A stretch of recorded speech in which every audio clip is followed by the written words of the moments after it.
For January 17, 2018 will now come to order. Please stand with us for the Pledge of Allegiance. Pledge allegiance to the flag of the United States of America and to the republic for which it stands, one nation, under God, indivisible, with liberty and justice for all. Can we have roll call, please? Chairman Williams. Here. Vice Chairman Shavir. Here. Secretary Chambers. Here. Dr. Faison. Yes. Member Baker. Here. Member Ritchie. Here. Member Noel Copeland. Here. School Board Member Hare. Next is approval of minutes for January 3rd, 2018. Mr. Chairman, I make a motion to approve the minutes from January 3rd, 2018. Is there a second? Second it. Okay. All in favor say aye. Aye. All opposed?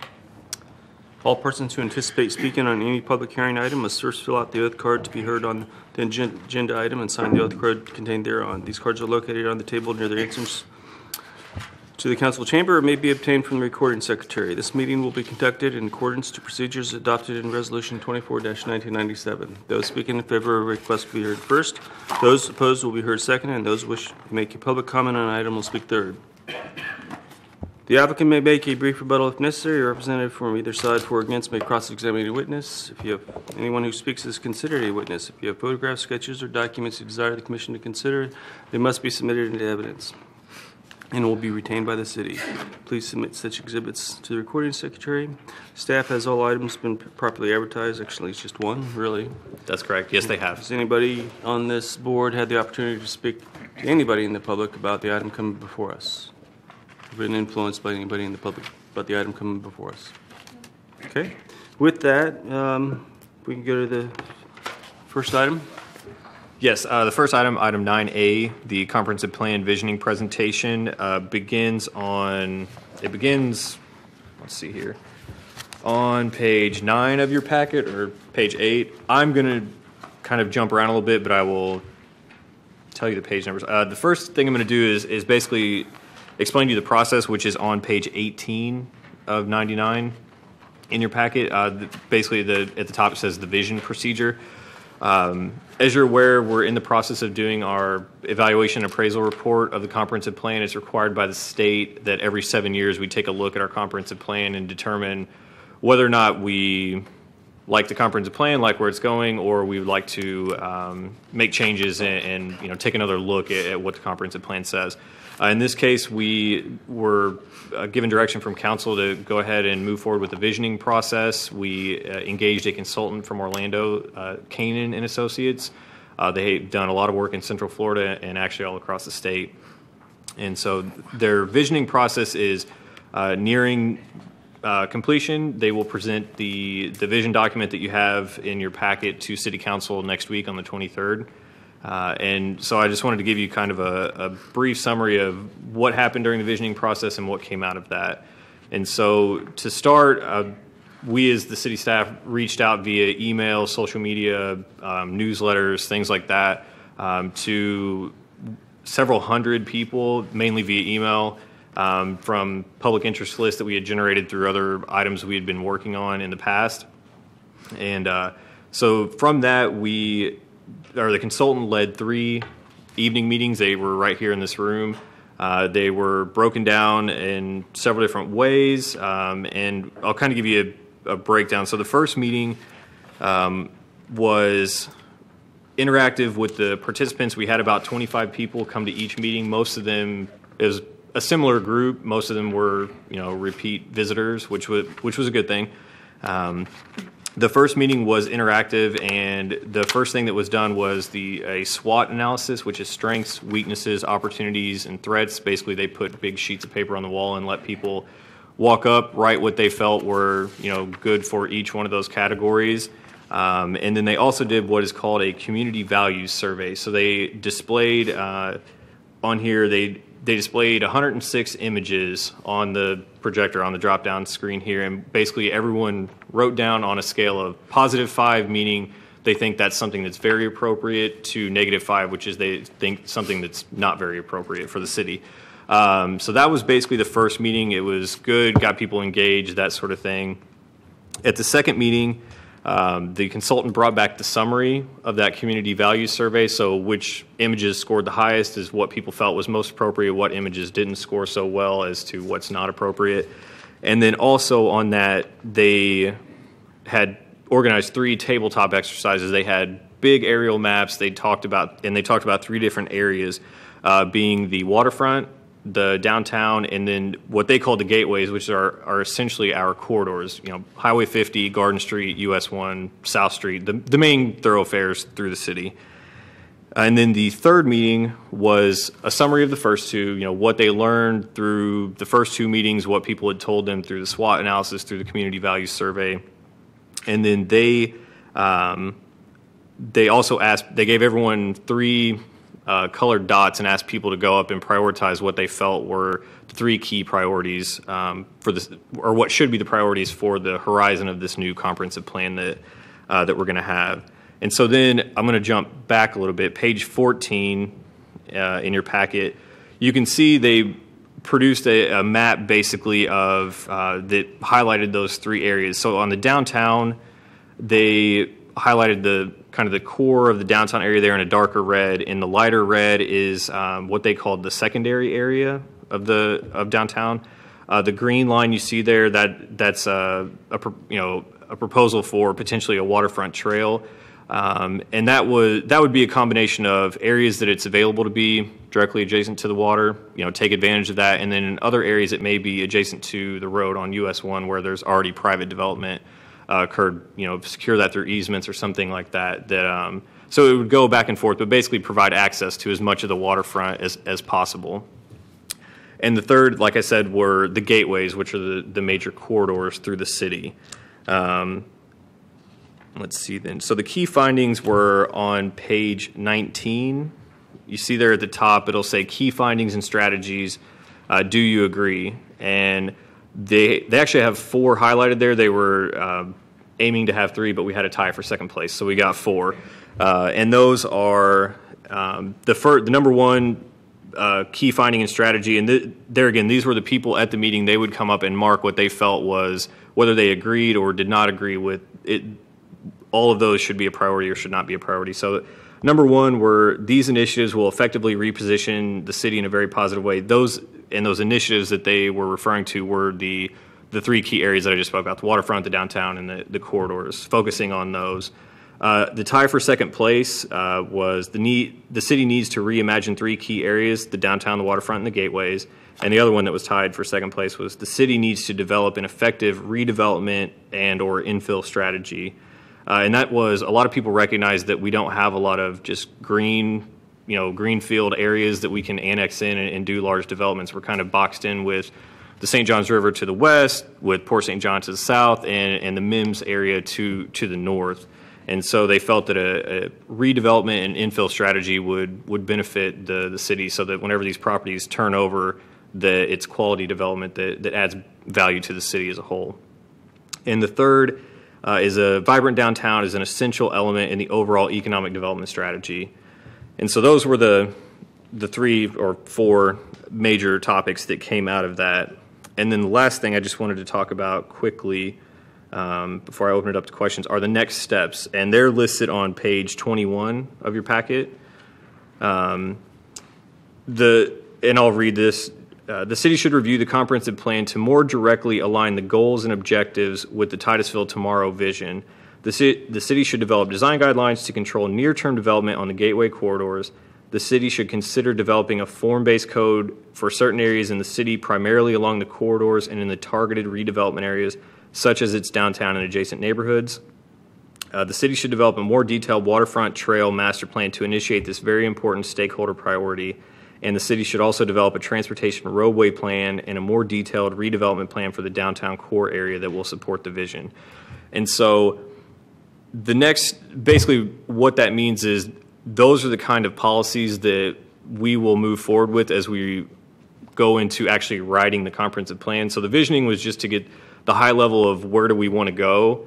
The writing of the actual comprehensive plan will take this vision and put words with that and policies that help support that vision. How do we accomplish those goals, such as coming up with redevelopment strategies for downtown, or potentially getting that waterfront trail started, those sorts of things. So this is kind of step one. What we're going to move into next will be step two, which is, as I said, actually writing the policies with the consultant's going to stay on board to help us along through that process.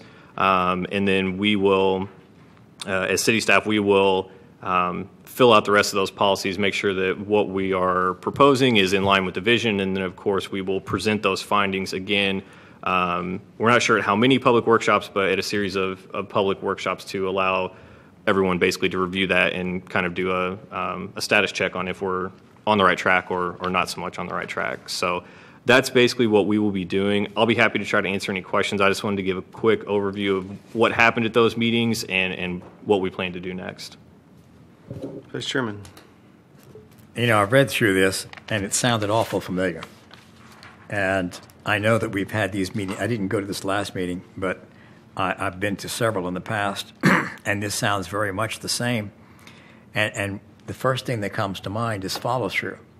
You know, we can envision all we want to, and we need to somehow turn this into action as opposed to just coming up with, you know, what we would like to have. Sure. And some of the problems I've had when I thought about this is we've had in the past, we've had developers come in, like for Miracle City Mall. And if you remember, we had several plans where they were going to build high-rise apartments as part of that complex with the improvement on Hopkins Avenue and kind of make a business district that would run, say, from Highway 50 to downtown with apartments, you know, and bringing people in. So what you're saying here is the infill strategy. And I'm wondering, none of those plans that we had for these high-rises on the west side of US 1 have come to fruition. And I'm assuming that these are private initiatives that we have to depend on from the developers. But what I'm asking you is, what is the city prepared to do to encourage people to fill downtown, to do the infill? You know, we've been looking at the Highway 50 there, and where the old Goodings used to be. And, you know, nothing ever happens. And we talk about bringing people into the city and having them in this core.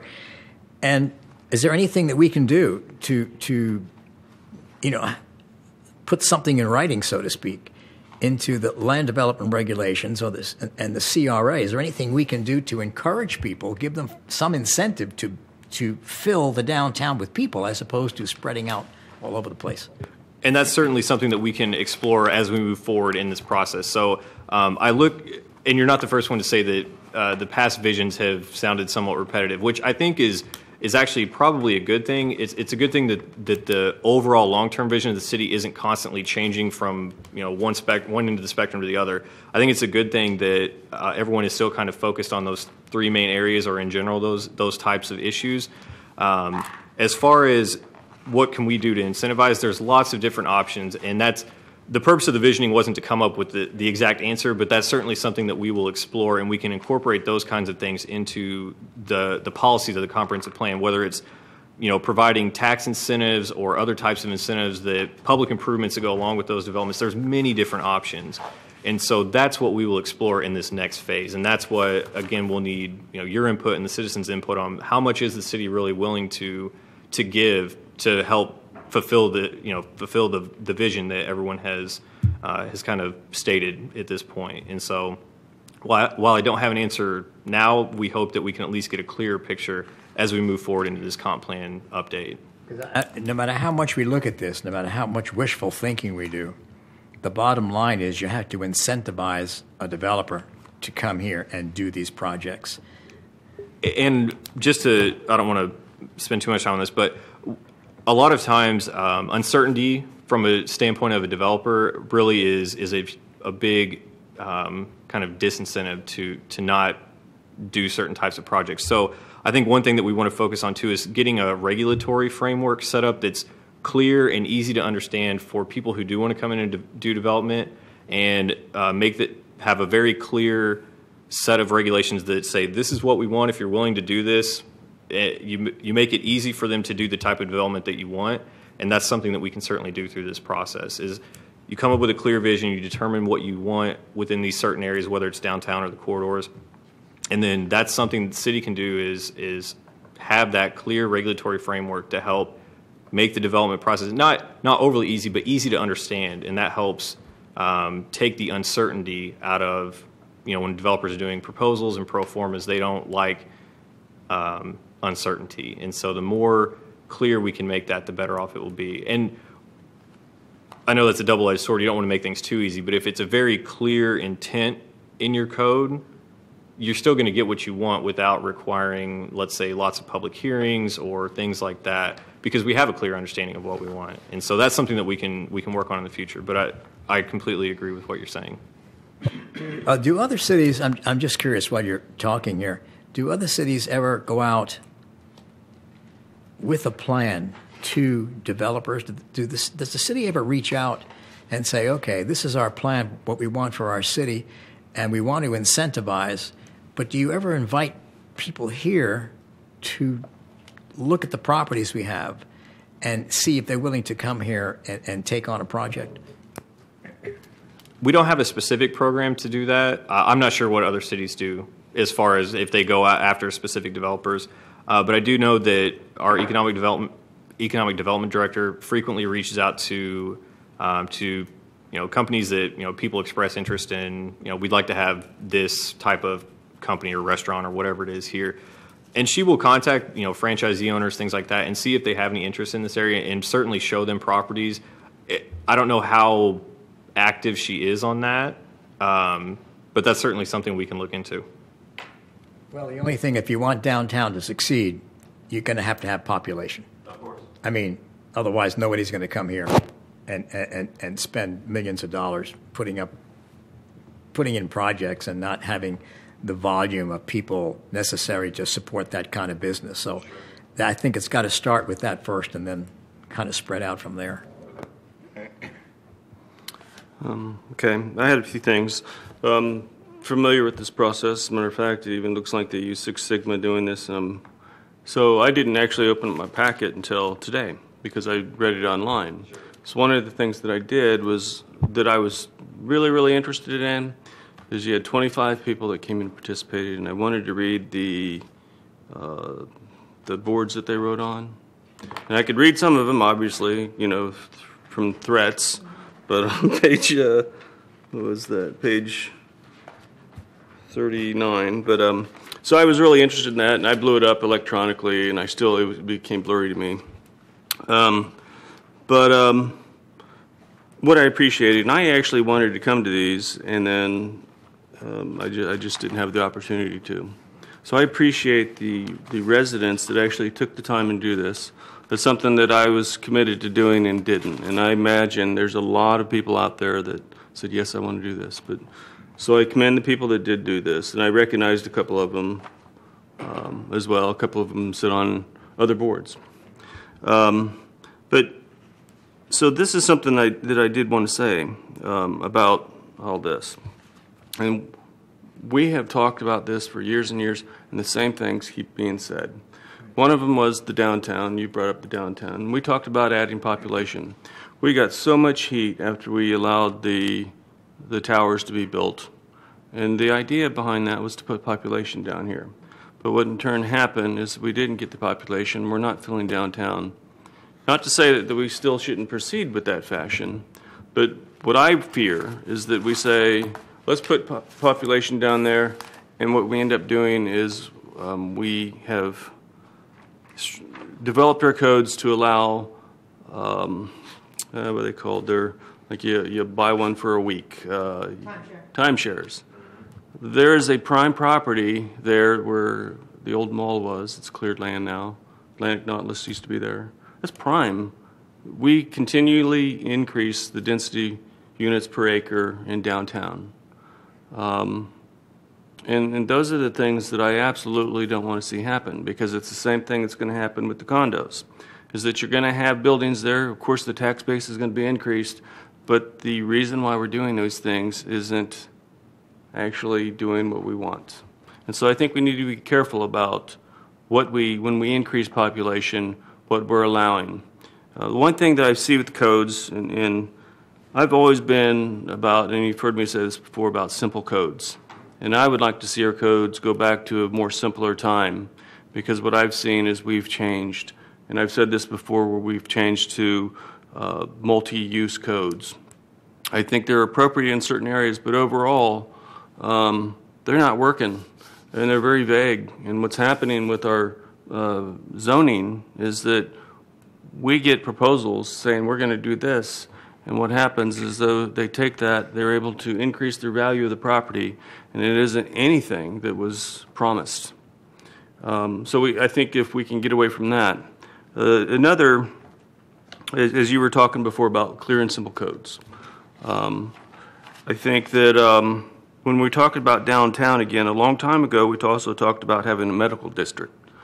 But we never ever got there. And what I've seen, we've continually shot ourselves in the foot, is we have such a wide variety of businesses in downtown, and we don't have a medical district. But the medical district basically spans all throughout Titusville. I mean, I can understand office professional, but we talked about doing this before, and we've never gotten there. And so people come for doctor visits, but the downtowns are known for shopping, restaurants, bars. I think living on top of the restaurants is great. I mean, I've been to other cities. That is a phenomenal thing to do. One of the best cities I've ever been to, and this is crazy to say, was Greensville. And I went down to their downtown, and I was just like, wow, I would love for our downtown to be something like this. Was it North Carolina? South Carolina? I had to go there for some training one time. But the other thing about downtown is we need to be strategic. We need to encourage the owners to stay on plan, because that's what we've never done. I can understand, and I've said this before, a person has the right to make a living. They have a right to do what they want to do with their property. The problem is that for the overall vision, it isn't good for them financially right now, and they just want to get that rented, pay, to continue making their taxes, to make their insurance, they have to make a living off that property, and I can understand that. So I'm throwing this out there, and I know that it's kind of a nothing, but we need to be more creative in incentivizing them and throughout the city to staying on plan, because what happens is it's first come, first serve, first offer. I need to unload this. I need to change it. I need to get something done here, because my money is wasting away. One of the things that we always talk about is the parks. We have a lot of parks, but what I also see with the parks is they're passive, and there's nothing there. It's just a plot of land. We currently have 3 on just US 1 parks that's just land. There's nothing being done with that. It's great to have it, but when we say that we want to have people on the river, we should have uses for that. We talk about not developing on the river, and if it sits like this for a while, I'm good with it. But long-term plan, we should look at doing something with the parks on the river, or at least the land. And some of them you can't even develop on them. Just trees, brushes, and just to further on that a little bit, I didn't bring this up originally, but that is one thing that the consultant brought up, was that they think there should be a certain level of activity that is included in there, and whether that's through public access points, not necessarily a boat ramp per se, but let's say just a launch point for kayaks or canoes, that sort of thing. It's that low intensity type use, or allowing mobile vendors to go in the parks on the weekends or something like that, so that people can go out. They have a reason to go to those parks, and that's one thing that they mirrored that same comment, that we have a lot of parks, but they are underutilized, and so there are ways to increase use of those facilities without putting up large buildings that then block the view and that sort of thing. So there are low intensity ways to do it, and that is certainly one thing that they promoted as well. One of the things that I'd also like to bring up about the parks and the water itself is, I believe, and I've said this before, that we need to encourage business-related ventures, and incentivizing business-related ventures on the water. That brings other businesses. It's the spoke and hub concept, just like it is with big business. Your distributors follow the vendors follow the prime, and water-related activities is low impact, high value to the city. The tourist dollars, you have tax dollars, and they leave. As well as the residents here have additional activities, whether that be canoeing, jet skiing, fishing. Because right now what I see is I see other people living in other cities coming here using the waterways, which they're free to do, and more the merrier, but it would be nice to see us encourage hometown businesses doing that here. I think I talked about, I had the whole list, so I'll be done in a minute. Corridors we've talked about for years. And the one thing that I've said, we encourage redevelopment for houses, but in turn, the long run is you're going to have a piece of property for 50 years that isn't the look for your corridors. The same thing happens on 50 is not as bad, and has definitely been improved. Garden Street is going to be a lot of work to do. The whole 2-3 miles of that there's so many problems and you can't solve them. I know that, but our codes should be encouraging, not allowing houses to just be redeveloped. It should be developed into a business. I think Pearl's Salon was a good example, where they had a tiny little thing. I know they added 2 stories, and now it looks like a true big building. I don't know what's happened with the building permit on that, but my point is that now it has that feel of a business, not a smaller business. But our corridors are very important. Greenways into the corridors are very significant on the perceptions when people are coming into town. I just went through Flagler, and my wife commented of how we just had to get gas. And she's like, oh, this is so awesome. They had fountains. They had beautiful overpasses. They had bushes. They had trees, palm trees. And that one little thing made her want to actually go back to Flagler. Just that one exit. Talked about medical district. And I think the last thing was we strive on the downtown to be like Cocoa Village, and we have a model 20 miles away that we don't utilize. I know we talk about it, but we never ever actually try to make our downtown more like Cocoa Village. Even in Cocoa Village, they have parking issues. For years, we talked about doing parking at Julia Street parking. We talked about putting a parking lot there. We've never done that. Talk is cheap. We have to pony up, do something, because there's been for many years, I don't want to come downtown because I don't want to have to search for a parking spot. I could only imagine how it is if I had to work down here like you guys every day. Although you have parking, but I'm just saying parking promotes business. And when we talked about, I think, having to walk a quarter mile is not promoting business. So parking is premium. But some of the ideas that came up in this I thought was very business friendly, where I think some of that was talked about in that. So I've said everything I was going to say. Member Ritchie. Like Chairman Williams, I wanted to come to these as well, and work gets in the way sometimes. But I think that I agree with Member Shavir about bringing incentives to bring some of the businesses in, especially this central corridor from Highway 50 to Garden Street. It's just, I think the businesses would benefit greatly from Titusville. And I noticed the boardwalk that was talked about. It seems like that might be a little difficult. I've always thought that would be a great idea. I don't know if you've been to Stewart, downtown Stewart. They have a incredible boardwalk, walking and under the bridge, and live music. I think if you could get like even just an individual guitar player or something in certain places at times, entertainment. But we do need the facilities for more kayak and water-based access points, because there's a lot of people that, with the bike trails, you've got people that are coming from Vermont and up north, and they're doing a lot of the colleges. You've got triathletes that come to Florida to train for the triathlons, and with the bike paths, and of course the running with the trails and everything, they can run, bike.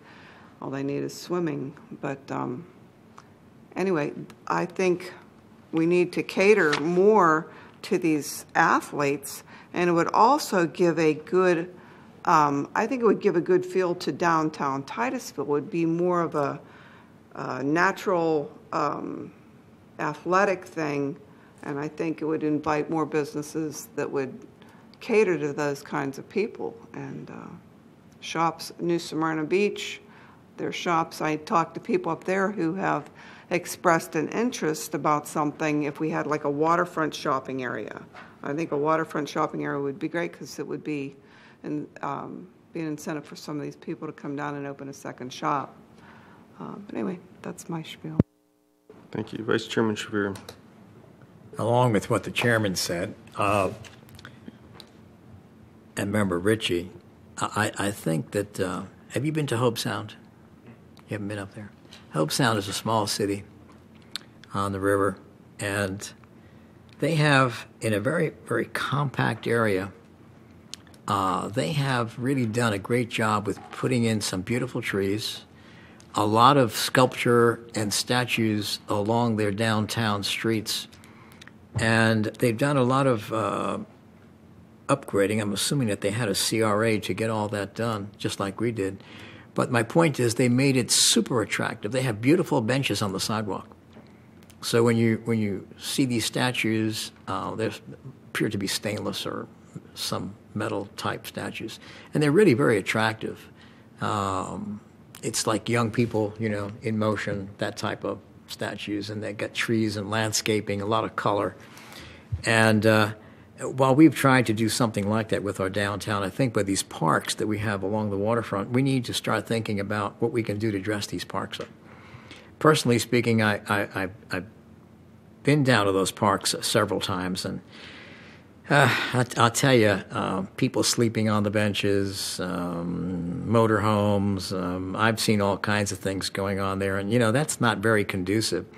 And I think what we need to do is make sure that those standards that we have for our parks, in terms of encouraging our local residents to go to these parks, is they need to keep these parks clean 24/7. People need to know that they go there and there's no trash or people hanging out that are, let's say, people, they look like homeless people for the most part. And I don't want to knock homeless people, but let's face it, if you want the citizens to partake in property that the city owns, then you kind of need to have a certain standard, a level of comfort that people can take their kids and family to, and it needs to be maintained 24/7. It's just something that we really need to do. And if you enhance those parks with some statuary, some reason to go, some water fountains and projects, where people really want to go there. And you can even have a skating area there or picnic area. And of course, there are some not kiosks, but there are some covered benches there. But they're not policed. And I see people pulling in RVs and all kinds of vehicles, and I guess when somebody comes by and tells them to move on, they move on. But it's very discouraging to have these beautiful properties and for us not to maintain them and use them for what they're supposed to be used for. But we need to start doing that. And I think that putting in attractive things that people want to go see is important. And, we talked about kiosks, for directions around the city, so we can direct people when they see a kiosk, they can, if they're walking, they can look at the trails and where they are. And we've been talking about this on the Environmental Commission for years, and we haven't done anything about it. So we also need to, if we're going to invite people here, they have to know what to go see. Where's the interest? What is it they're coming here to see? Not just for people to come here and move and live.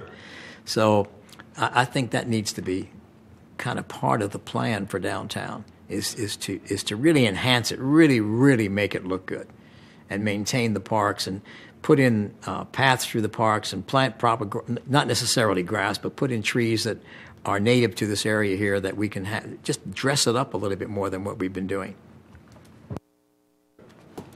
Member Ritchie. Is there any, I hear a lot of people give some ideas, and I think this would be a really good idea to run by the city. I mean, who would I direct these ideas to? Who can I direct people to turn to?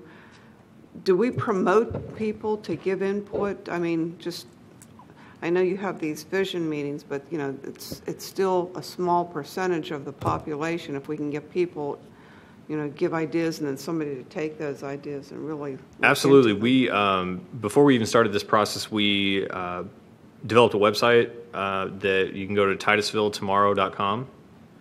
And you can go there. You can submit public comments. But do you promote it? That's my. We've been sharing that along with all of our other publications that we've been putting out for those people that aren't able to attend the workshop meetings, that they can still go online, submit comments, and then we include those along with any other public input comments that we receive as part of the overall vision document. So yeah, by all means, it's not too late, and like I said, through this, it's all a public involvement process, and so we're always happy to speak with people if they have questions or concerns or comments. Okay. Vice Chairman Shabir. How does the city allocate money to maintain these public spaces? I'm not sure on the maintenance of the parks. I believe that's through Brevard County Parks. I think the city has a contract with them, with the Parks and Recreation Department, with the county. I know that's how the improvements are completed. However, I'll be happy to research that and get back to you on what money is actually used to maintain the facilities that we have. The reason I'm saying is, if the city were to, say, do these enhancements, like special lighting in the parks and, attractive stuff, statuary, and really enhance what's going on so that people really want to go and hang out at these parks, so to speak, and spend the afternoon. You may, I don't know, maybe the city needs to look at some revenue to do this kind of thing. Maybe the city needs to say, we're going to have a half-cent sales tax for 5 or 6 years, and this is what we're going to specifically use the money for. But I'm just wondering if we have any program like that. I'm fairly certain that the maintenance agreement that the city shares with the county does not include physical permanent improvements, and that would definitely have to be a revenue item that the city would have to budget and allocate for. I think if you're going to do these enhancements, you just can't pull the money out of a hat. I mean, there's got to be some allocation of resources for these type of projects, and maybe you could, I don't know, maybe that's something that we should, if we want these parks to be what we envision them to be, maybe we have to provide the funding to do that. So, and you can get the community involved, because I'm sure we have architects and people who do these different projects, artwork, would love to display their bronze work around, but they also want their work to be shown properly and put it in the proper setting. So maybe we should also be looking at perhaps raising some revenue to maintain and put these things in. I just want to say thank you guys for all your work on this. I know that this is probably a very long process, very stressful, and I know that trying to get participation is very difficult. So, And again, I would just mirror, Mr. Chairman, what you said, that we appreciate everyone that did come out and everyone that's provided comments, online and that sort of thing. And just to kind of give you a better idea of the next steps from our standpoint is the vision, like I said, is basically now done. This document is more or less complete. It will be presented to City Council next week. If they agree with the recommendations in the vision document, we will then move forward into drafting those comprehensive plan policies to basically implement this vision, focusing on those 3 key areas, along with the rest of the city, of course.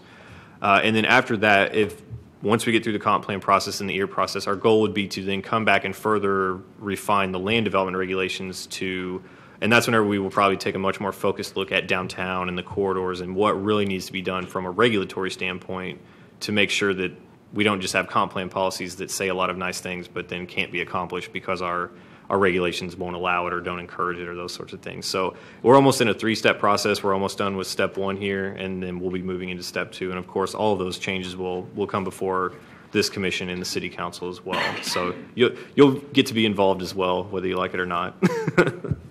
Okay, Vice Chairman. Well, along with what you just said, we've been down this road for several years. Okay, we've spent 4 or 5, I've been to several of these envisioning meetings, okay? No follow through. 0. So what's going to make this any different? In other words, it's great to have these meetings and get input from the community, and then everything falls apart, and here we are 2 years later, and we have another envisioning program like you have here, and nothing happens. So how are you going to set this up so that there's some follow through and reporting back to the people that want to see this done? I can't give you a straightforward answer right now because we haven't developed the policies in the comprehensive plan. But one thing I know that we as staff have been considering is including more or less a work program in the comprehensive plan as far as what are short-term goals, what are things that we can accomplish in, within 5 years, what are things that we can accomplish within 10 years, and then the truly long-term things, what can we accomplish within the planning horizon of this comp plan, which is typically 20 years. And the goal of that is to basically create some accountability for whatever departments are going to be responsible for these certain actions. Now, that's our goal. What ultimately comes out of it at the end may be different, but that we agree that you need to have accountability, or else it's a lot of just. It'd be great to have these things, but there is no way to get there, and so that's our goal. And as we go through this, if you have ideas or suggestions, you'll certainly be able to make those.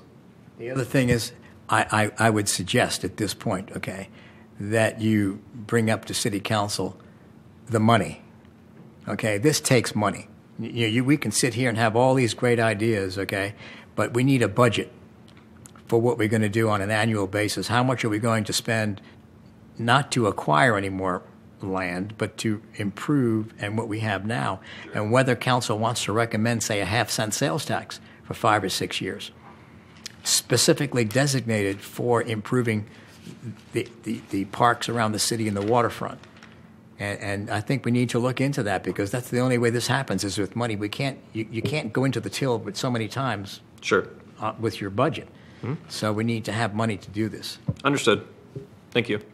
Okay, is everybody good? Any other comments? Presentation online. The vision document that you have in your packet, yes, it is available. If you go to titusvilletomorrow.com, you can go there. We have up basically any document that has been shown to the public through these meetings is available on the website. You can download them all and take a look at them. Yeah, if you go to the agenda, that's how I read it. The agenda has all of it in there too, so online. It does, yep. Okay, next item, please. Okay, the next item starts on, let me get to it here. 76. Oh, thank you. Okay, item 9B starts on page 76 in your packet. This is an ordinance to establish regulations to permit medical marijuana dispensaries. Just to give you a little background, on November 2016, Florida voters approved Constitutional Amendment 2 allowing medical marijuana use within the state. On January 10, 2017, Council adopted Ordinance Number 1-2017 to enact a temporary moratorium on the establishment and operation of medical marijuana facilities to permit sufficient time to develop regulations. The moratoriums, which have been extended twice, which will expire with the adoption of this ordinance. And the ordinance that you have here on the following pages establishes medical marijuana dispensing facilities as a limited use based on the separation distances from schools required by Florida statute. The ordinance also includes definitions for medical marijuana and dispensing facilities, as well as amends the current definition to marijuana cultivation to permit licensed and approved dispensaries. And so just to give you a little bit of a background, the state legislature basically gave cities 2 options. You can either prohibit these dispensaries altogether, or you can regulate them as pharmacies. And so basically what this ordinance proposes is to regulate them as a pharmacy with the distance requirement that's required by state statute. So basically any district that a pharmacy is currently allowed in within the zoning code, a medical marijuana dispensing facility would also be allowed in that zoning district. So we're using that option that was kind of laid out by the state legislature to treat them as pharmacies. And so that's basically the gist of it. I'll try to answer any questions that you have, but that's more or less it. Okay. All right. Well, it looks like we're getting some comments on this and more. Secretary Chambers.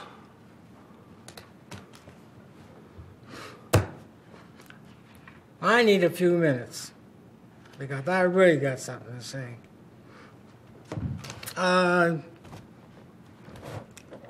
Going back a little bit past my childhood, I probably lived much longer than most of you, so I know a few things from seeing a lot of things.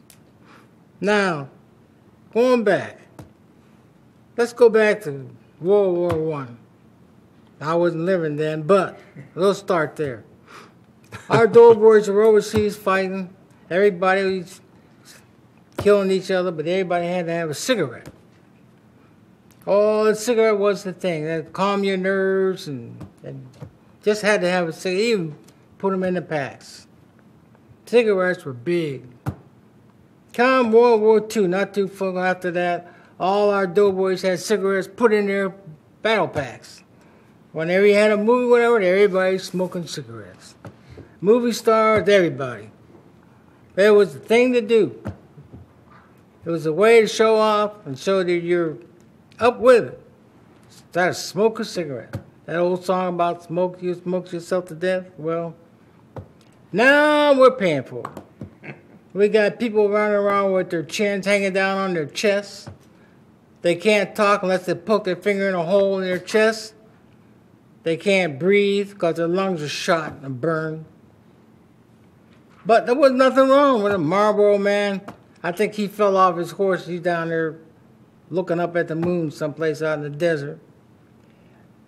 Nobody learned anything until later after war. They started putting up signs saying, don't smoke cigarettes. It's bad for you. It'll mess up your lungs.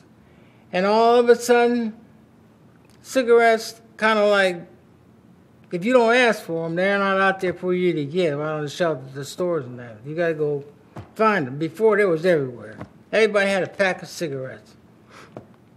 So some thought they'd get around it by chewing tobacco. Well, they didn't swallow, it didn't get down their lungs, but it sure messed up their mouths. And the teeth fall out, and they had all kind of breathing problems with chewing tobacco. Even the ball players, National League, everybody was spitting tobacco. Now, all of a sudden, you don't see that anymore. Sometimes we learn from our mistakes, sometimes. So right after that, here comes the California thing. Everybody had the LSD and smoking their weed. Cheech and Chong made all these movies. Everybody thought it was funny. It was. Then people start jumping off bridges and jumping out of buildings and forming gangs and killing other people because they didn't like them. And just driving crazy. Cheech and Chong, if you watch the movie, they're driving all over the road. Other people driving off the road down in the woods to get away from them. Finally, somebody did something about LSD. And that kind of like calmed down and went away after it destroyed who knows how many people. So after that, we come with the opioids. Everybody had a pain or whatever it was, give them a pill. Pills all over the place. I was laying in a hospital, I seen so many pills flying around. They tried to give it to me. No way. So they put an injection in my chest. Said, you feel pain, John? Push that button. Not me. I had no way I was pushing that button. The nurse was just sneaking there at night and push it. They said, you need it. I know you're hurting. But it wasn't going to be me pushing that button. No kind of way am I getting up mixed up with that kind of stuff. So what happens? Now we got an opioid, I don't know what you want to call, condition. And even the federal government's on it. Even old Donald Trump is getting in on it. You can imagine something bad enough for him to get in on it. They got to stop this pain pill stuff. But we're still fighting that one. Well, here comes the marijuana thing again. Well, we ain't had enough now. We didn't learn nothing from all this other stuff. Well, we're going to have marijuana. Marijuana is against the federal law. So anybody that does state, personal, whatever, breaking the federal law right off the bat. So the kids are watching, they're saying, well, shoot, the grown-ups are doing it. They're breaking the law. Why, I don't see what the big deal is. Just break the law. Nobody's going to do nothing about it. Fine, yeah. Now we go around with this marijuana stuff that we're going to let people grow and make marijuana, medical marijuana. Okay, we still ain't learned nothing all these years, all this other stuff. We just seem that we just got to stick our foot in a dung pile and drag it out and stink up everything around us. We just seem to be, something is wrong with us. We don't learn from nothing. Now, that said, there's trouble in the wind. If we do this, it was breaking a federal law to start with, the kids are going to get into this stuff. You said they won't. No, it's all going to be regulated and all that kind of stuff. Mm-hmm. We used to have a policeman sitting back. I wish he was back there now. Because we pass this thing, all we're doing is dumping the trash and dumping the pain and the anguish and all the other stuff that's coming after right in their laps. They ain't got enough to take care of now with the opioids and the chasing the gangsters and break-ins and murders and all. We're going to give them some more. You ain't got enough, fellas. We're going to give you some more, so you got to go regulate this. These guys are smart. They'll outsmart us every time. Oh, ain't nobody, it's going to be marijuana, and it ain't going to be like medical, it's going to be medical. Nobody can get it, it's be dispensary. These guys don't live down there in Mexico and all other places, the gangsters and other people. They'll find a way. They will find a way to turn that stuff into something else. Next thing you know, it'll be in candy bars, it'll be in those chewies, and the kids will get it. Right now, some of the kids will say, well, that's against the law, I ain't touching that stuff.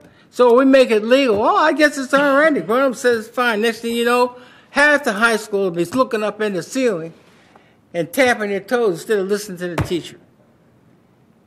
We're just asking for it again. This time, I think we're going to get it big time. Now, if there was nothing wrong with this stuff, why is it regulated? It can't be near a drugstore. It can't be near the school. It can't be near...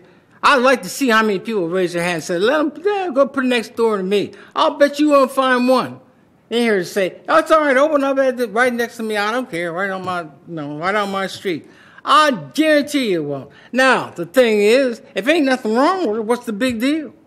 Why does it got to be regular? Why you got to put it over here and over there? It can't be over there. It can't be over here by that school. It can't be. Oh, no. Put it up by your house. Oh, no. But it's, hey, it's supposed to do this and that and the other. Mm-hmm. All I got to say, I'm tired of just being stupid. This stuff is not, we're going to try to cure 3 or 4 people that have got some pain and destroy 2,000 or 3,000 others. What kind of business is that? That don't even make any sense to me. But I know the some, well, I think we are. And then there's the other ones. Oh, we'll make thousands of dollars. Thousands. Well, we'll make all this money. Meanwhile, the rest of us are going to pay for it because we're going to have a bigger police force.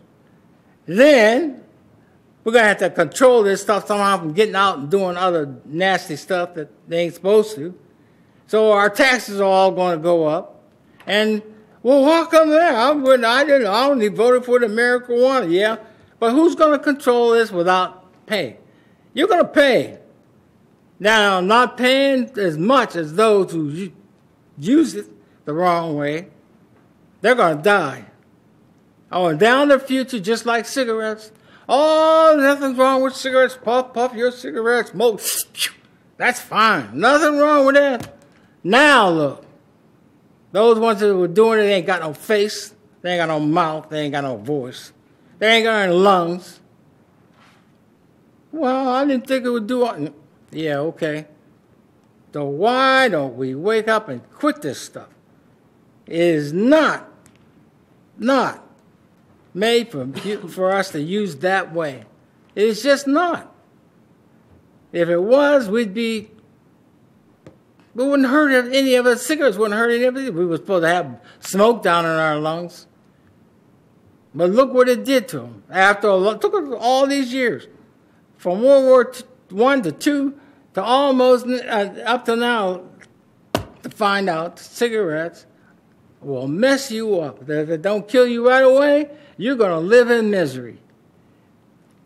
And this stuff is going the same way.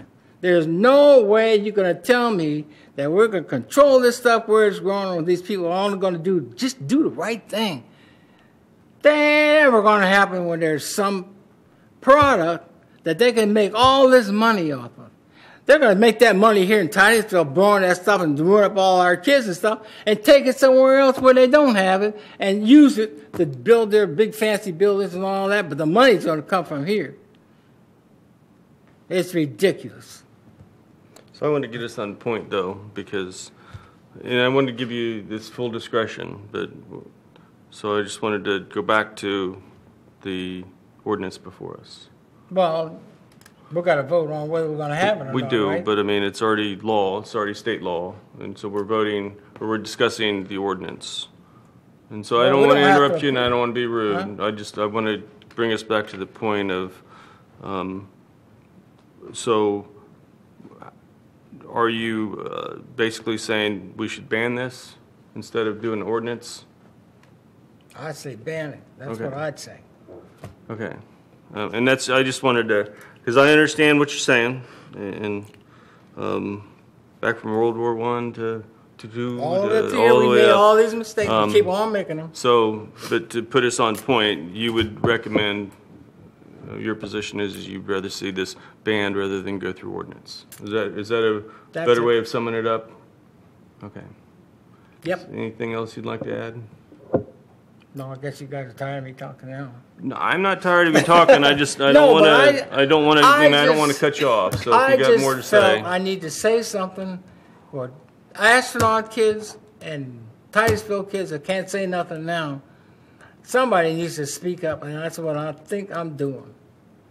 Before somebody talks them into something that they're not doing now because it's illegal. I ain't gonna do that. Well, once it gets the other way, then some of these got their buddies, so to speak, we'll talk them into, well, I guess it's legal. I guess go ahead. There goes your family or your other people's family. Somebody is their families are going to get hurt bad. And I don't want to see that. That's it. All right, well, thank you. Dr. Faison. I'm sure that the people of Florida had their opinion too, and they voted favorably for this. And there have been those who I've spoken with say that the medicinal marijuana helps their medical condition. I've not experimented with marijuana, but I have smoked. And I stopped that. And I'm for the ordinance that we have before us.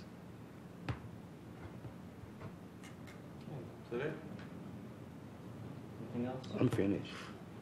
Thank you. Vice Chairman Shavir. I have a question for staff. Have the cities that have opted out, they can opt out from having an ordinance or allowing? Well, an ordinance has to be passed either way. You have to either, the two options are you allow them with, as you regulate a pharmacy with the distance requirement, or you ban them altogether. So it's not necessarily that you're opting out per se, it's just you allow the use or you don't. How does that come down, since it's in the state constitution, it's been approved by the voters? How is it that a city can ban it? How does that tie in with that? The city, well, all cities and counties throughout the state of Florida have home rule, the ability to govern themselves independently, and you can't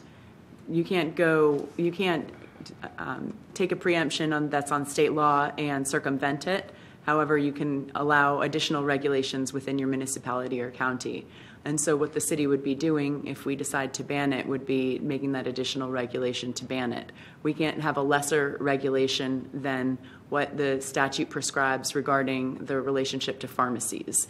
There's a small handful of municipalities that in the state of Florida have decided to amend the regulations on pharmacies. I know the city of Wellington in South Florida is one example where they've actually modified where pharmacies can go, which in turn regulates where the dispensaries are allowed and limiting it to certain areas. It's much more complicated to do it that way with that approach, to look at how you would be making certain existing pharmacies non-conforming. And the City Council did not choose that approach. The City Council chose the approach that's presented before you to allow them, consistent with state law, and our home rule, gives us the decision to either allow it or regulate above what the state has said, and that would be to ban it. So those are the two options that the state legislature has given municipalities within the state. And I've also heard through the legislative session this year that we do not expect additional changes this year with the legislative session. So it's not like we're going to see the legislature make a change to what they did last year. So at this time, our council has to act because we're in a state of a moratorium. So we have those two options. So the way I understand it is we could opt out as a city if we wanted to. I wouldn't call it opt out. I would call it regulating above what the state has said to ban them. I wouldn't call it opting out. It's not like we're opting in with this. What we're doing is becoming consistent with what the statute allows. Right now, the only reason you can't have a dispensary is because of the moratorium. So the city is preventing any of this activity by the moratorium. The moratorium cannot be a permanent action. It's only temporary. And so to resolve this moratorium that we've had for over a year now, we need to either allow it, like the state allows, or ban it, which would be, again, a regulation above and beyond what the state has in place. Do we know offhand how many cities have banned it? Do we have any idea of any cities nearby here that have banned it? I don't have those resources in front of me saying who has banned it and allowed it. I'm sorry, I don't have that list with me. It's been a very quickly evolving list because in this past year, municipalities have had to decide, same as you are tonight, whether to ban or allow these dispensaries in a reaction to the 2017 state law that has been created. I don't know if Trevor has any more current information about what's going on in Brevard County. I believe Satellite Beach has allowed it. I was looking, but I don't have anything. There's not a list I found yet. I don't have a defined answer for you about who has banned it in our area. I'm sorry, I don't have that answer. Thank you. Member Ritchie. I know two people personally that were terminally ill with cancer, and and they were in a lot of pain, and they were using medical marijuana, and it was the only thing that would alleviate any of their pain without going to any serious drugs. I've done some reading on it. I know there's people with epilepsy and Parkinson's disease that have been basically cured with the CBD oil. And, it's a tough decision because you don't want the kids to get a hold of it. I don't know how it's regulated, but, I think it could be a good thing for a lot of people. But, like I said, it would have to be regulated severely to limit its use. But I think it's a necessary thing for a lot of these people with conditions, medical conditions, and terminally ill and things like that.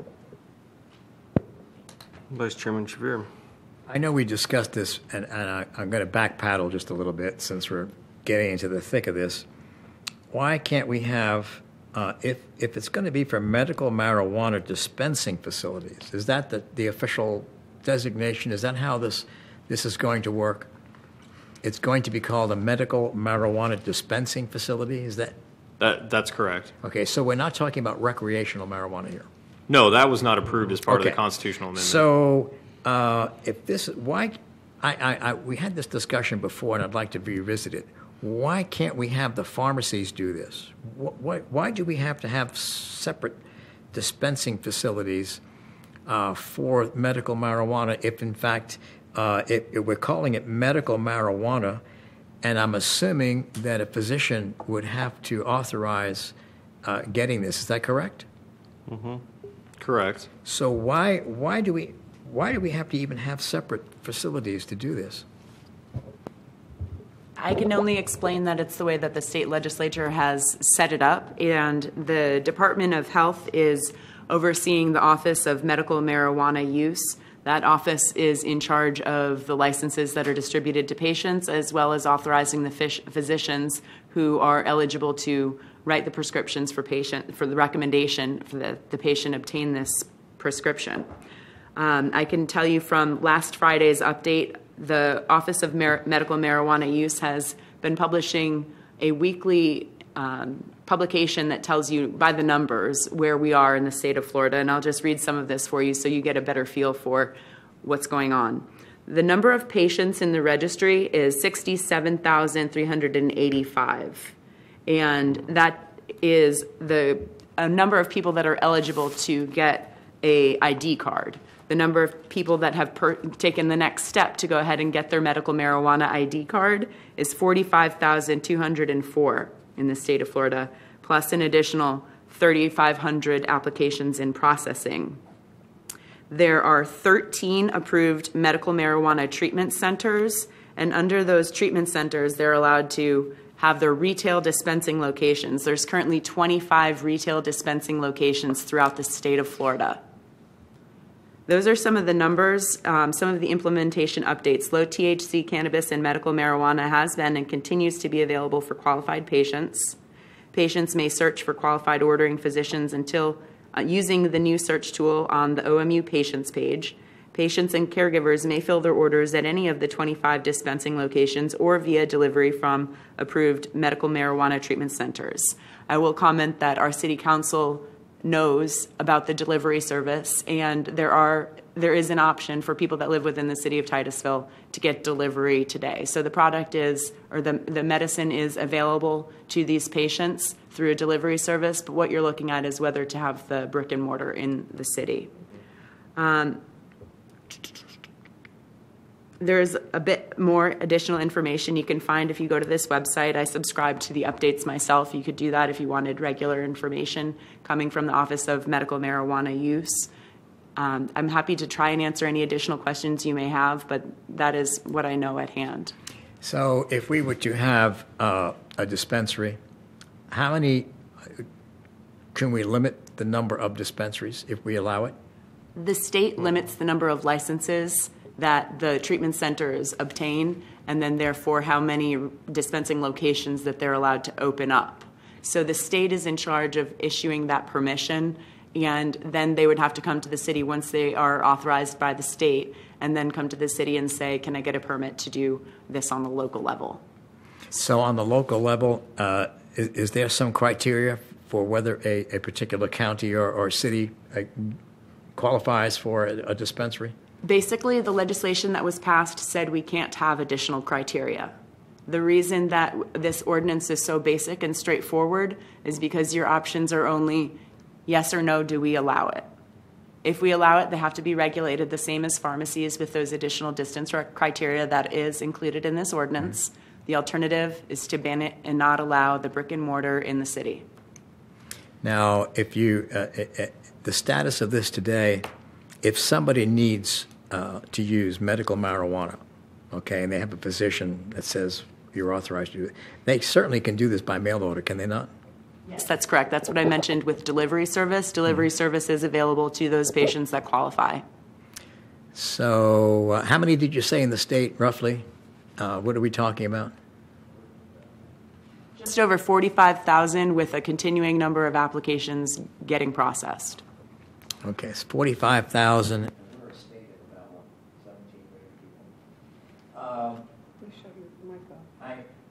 I'm just a little trying to figure out how all of that works for the system. Thank you. Okay. Go ahead, Dr. Faison. Liquor stores. They have to be a certain distance from churches and schools. So it is with the dispensing of marijuana. They have to be a distance from schools also, is that not? That's correct, yes. Our distance requirements for alcohol sales is 500 feet, which is the same as what the state defined for the medical marijuana dispensing. Even though a drugstore could be right next door to a school, but... Correct. A pharmacy you could conceivably have that if the zoning allowed for it, yes. Is that it? Good? Yeah. Okay. That's actually my first point. And so you tapped into some of the things that I had been thinking before this, was that first I wanted to know if City Council, they had the option between banning it or making the ordinance. You're basically saying that council said, we don't want to ban it, we want to make an ordinance. It was a split council, but that was the majority. What was the vote on that? I believe it was 3-2. Okay. So going with that option that we're looking at, when I say this, when I say going with that option, you got to understand the reason why I'm putting them words specifically is you have 3 council members that are saying, look, we want to pass a regulations on this, allowing it in the city of Titusville. And so I thought, hey, how about putting some other options on there? I believe a better option for this is to put additional regulations on there. Now, I know you said that you can't unless you put regulations on pharmacies. And I don't understand why we can't just say on one of the regulations, because I looked at your map and I said, well, I think one of the most clearest things that I could think of is keeping away from churches as well. I think it's very insulting to a church. I was in Colorado, and right next to a church is a dispensary, and they sell it freely there. I mean, this isn't medicine. This is medicine and some, Which is, it's not like I'm completely opposed to this. I do believe I'm with Dr. Faison. I think it's perfectly fine to use as medicine. But at the same time, I also see this as a gateway law. I truly do. This is the first step. So with that, I think that we need to build up some protections, because what happens is, with, and I don't know how it works specifically with dispensaries, but I do know that they have difficulties with money, that they take cash. How is that changed with dispensaries? Are they going to be able to charge? Are they going to be able to use banks? Well, I would add with the Jeff Sessions rescinding the Cole memo that there's been a lot of discussion about changing policies because there's a changing federal policy across the country. We don't know how that will But currently, affect. that's what we're looking at, right? I would say that there's a increasing trend away from that financial issue, and that there has been a lot of publications and things that I've read that show that banks are buying into this and that they're supporting it. Well, I'm sure that they would love the capital, but yeah, so it's a lot of money. It depends on who you ask. I don't perceive now on talking about Florida. I don't perceive they're going to see the volume of cash that they see in Oregon, California, in Colorado, but in time that can change.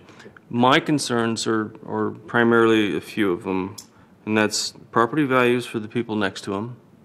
That is being able to sell their property. That's being able to reduced value. That is unmarketable.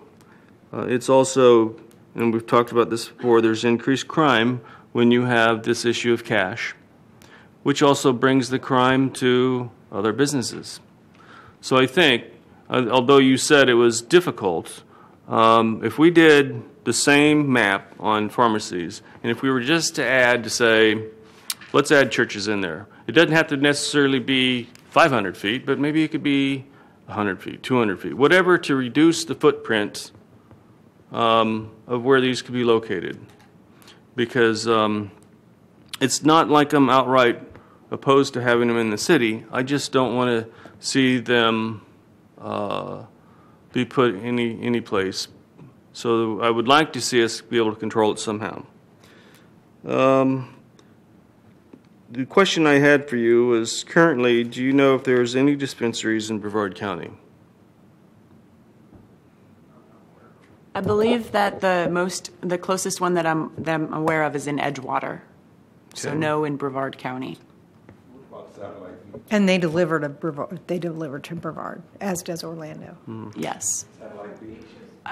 I don't know that Satellite Beach has one in place. They've approved it, but I don't know that there's one in place. Okay. The other question I had was so I did a cut and copy on the codes to make sure that you use specifically the zoning table that you have for pharmacies, because there's actually three categories. You have pharmacies, you have cash pain clinics, then you have medical marijuana.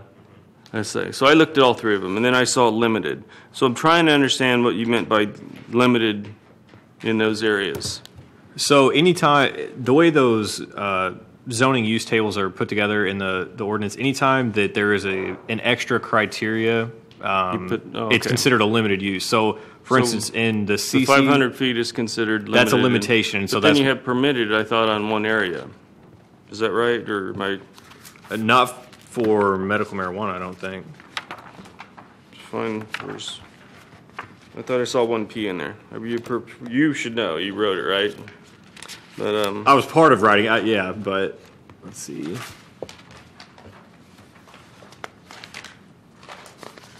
Pharmacies. Is there any? So in some areas, pharmacies are allowed by right with 1C. just with the. What Okay. was that? Was it the 1C that you saw that's different from the rest of the Ls? Maybe it was C. Yeah. The 1C is conditional because that's the pharmacy requirement for, I believe it's RMU. 300, correct. Okay. Yep. And that's what it was. Okay. So, anyway, my thought on this was a little bit different. I'm not outright a ban because I'm kind of just 60% of the Florida voters said this is what we want, and it's either you get on board and you try to control it, or you put a ban in it, and then eventually it's just going to flip flop. And I'm more of a believer in getting ahead of the curve in controlling it, because what's going to happen is, well, I mean, it's not like we're going to change anything. So, and it appears that even the citizens in our city voted for it too. Let's see.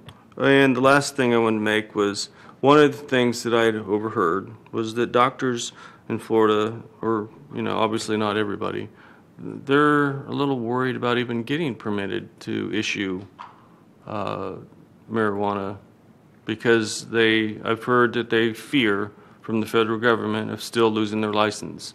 They have to go through a special. Not everybody's going to training and yeah. They have yes. to sign up to become a doctor that has the ability to do this. So any doctor that medical marijuana doctor doesn't have to. It's not something that they will get unless they. What I'm hearing is that they don't want to it. do it because they don't even want to take the risk of That's even fine. dealing with it. Then they won't. But as Chelsea said, not only the list of people that are applying to receive the card is growing, the doctors that are signing up to be licensed I'm sure. prescription writers is growing. So, but so I'm just making it. And there's at least one in Titusville that's already licensed. Is there? Huh? La-di-da. But I just want to make the point of, I do feel like we should try to shrink the footprint, even if we revamp the code with pharmacies in schools. I think that's an easy, quick fix. And then I think to myself, I'm like, how many pharmacies are by schools? And I mean, offhand, I can't really think of too many. And that's why I was talking about it maybe that you could limit it to 100 feet or instead of 500. But it's a way to shrink it because I don't believe that as far as the church goes, I think it's inappropriate. I just do. All right, we'll go down the list. Vice Chairman Shavir. Maybe I've been missing something. We've had several meetings on this marijuana, medical marijuana. And we have an opioid crisis already in the country. And I'm just wondering why we have an exception for marijuana. Why aren't we using the normal process where your physician writes your prescription and it gets processed like everything else, and you go to the pharmacy and you buy it? And I don't quite understand the disconnect about marijuana. And I'm a little suspect because recreational marijuana is on the march around the country. And I think this is an opening toward that. And I don't want to, I understand the need for medical marijuana. Obviously it works, otherwise people wouldn't be pushing this. But there are there are other people who are trying to use this as a way to just make money on other people's misery. And that's how I see what we're setting up here. We're trying to split hairs here about having these dispensaries for the purpose of medical marijuana. And I'm all for medical marijuana. I'm not opposed to that. But I am opposed to having separate dispensaries for this product when in fact we should be running this through the system like we do with every other product that helps people when they're having pain. And I don't quite understand. Well, I do understand. I understand the money behind this and the people that are pushing this. At least that's my impression with the little bit that I've read about it. I don't claim to be an expert about how this process works with marijuana. But certainly we should use a little logic. Well, I just want to add this real quick. Isn't the reason why pharmacies aren't doing this is because of federal law? Isn't that the reason? I don't Thought know. so. They go by federal laws. That's true, but this is the way it's been done in every state that has legalized it. They've had separate dispensaries that only have the marijuana. I mean, once it becomes, if it becomes a federally approved thing, then they may migrate. But I mean, it's the way that it's been done in every state, and it's to fight the opioid problem. People don't die from medical marijuana. People die from opioid addiction and overdose. I'm not sure about what you're saying. I think that What's personally, that? You're not. No, personally speaking, I think that this is no different than any other drug. But I'm sorry, there's just no difference to me whether you're doing marijuana or some other painkiller. But it is. I disagree with you. Okay. In But any the event, facts would and I don't suggest that. think we need a separate dispensary. But that's not within our purview. The purview Yes, of it this is. We can opt out. We can say no. But we can't say it can be dealt out of, Walgreens. We can say we won't allow it in Titusville. No, that's true, but I do believe that will evolve eventually. I do Well, believe then it will be legal at the federal level. That's a That's- separate issue. That's correct, and I think if we go down this road, we avoid having to face that. And it lets the feds off the hook, quite frankly. And it doesn't reflect the voice of the voting public. Of Well, I think Titusville don't or misunderstand. Florida. I think we need medical marijuana. That's not what I'm saying. But then, this is how it happens. I'm talking about the distribution of it. That's all I'm saying. Just Right. the distribution of it. I understand, and there's but no reason. that's the piece that's not our purview. Well, This is the that makes the difference to me. law, state of Florida. I would just add that the cities and counties that have voted on a local level to ban medical marijuana have done so in objection to the state legislation that gives you only two choices. The state legislation has said this is the method that you have to follow, and until the legislature decides otherwise, this is the only avenue that patients have to obtain medical marijuana in the state of Florida. And I understand that. Okay, I get that. But I'm not so sure that this situation came about because there are those who don't want to see it any other way. That's just my personal opinion.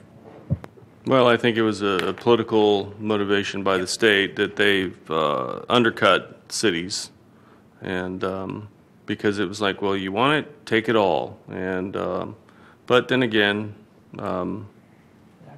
there is ways of having some control. It's just a little bit more difficult. So, Member Noel Copeland. So do we know, to your suggestion of limiting it more, would that mean that any regular pharmacy that was within X number of feet or yards from a church would be closed?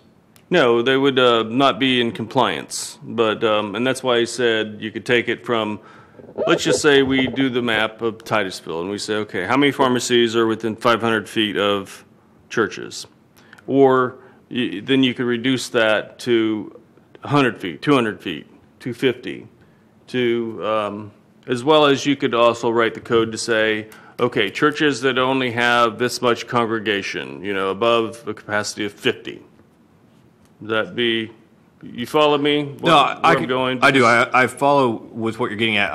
I will say that there are a lot of churches within the city. Many of them are small. However, I think due to RLUPA, the religious Religious Land Use and Institutionalized Persons Act, you have to treat basically all churches the same as you do any other type of assembly use or anything like that. So I would be very cautious about trying to set a congregant limit, then I for would instance. Say, their discretion to say, okay, let's let them look at the map and try to shrink it to where it fits everybody, most everybody, but not everybody would. What would happen would be that they would be incompliant, but then could they... As a follow-up to Trevor's comment, those small churches would have to be included because we couldn't have an assembly requirement. I'm and agreeing so with what it that. would do is make them non-conforming. Correct. And so any small mom-and-pop pharmacy that we may have may come into a non-conforming existing use. And then if Hurricane Irma or some other hurricane came and destroyed the building more than 50%, they would not be able to rebuild. And it would have implications on their ability to finance their property and get insurance. So what happens to the, I guess you'd say, churches that give waivers to bars? What happens there? That's a case-by-case basis. And why can't this be the same? It would be a case-by-case basis that would impact the entire city. So and what I'm saying is, so you reduce the footprint, and let's just say it's 250 feet instead of 500, to reduce the amount, and then we, if need be, we get waivers. We limit the impact, but all I'm saying is reduce the footprint on where we put dispensaries. The city can't give waivers. It would have to be the private property. I understand that, but my point is that currently, if you look at the map that was presented to us, you have entire corridors that it's open for. You have Garden Street, you have nearly all of 50, you have all of US 1, with the exception of 3 schools. You have all of the airport area. But that's the schools. That's not the churches. If you overlay the churches here, right, you're going to take out most of Garden Street. And so what I'm saying is, no, you wouldn't take it all out. I'm saying limiting, by doing that, you're limiting the amount. Now, bear in mind, I understand that the state's going to be doing that as well.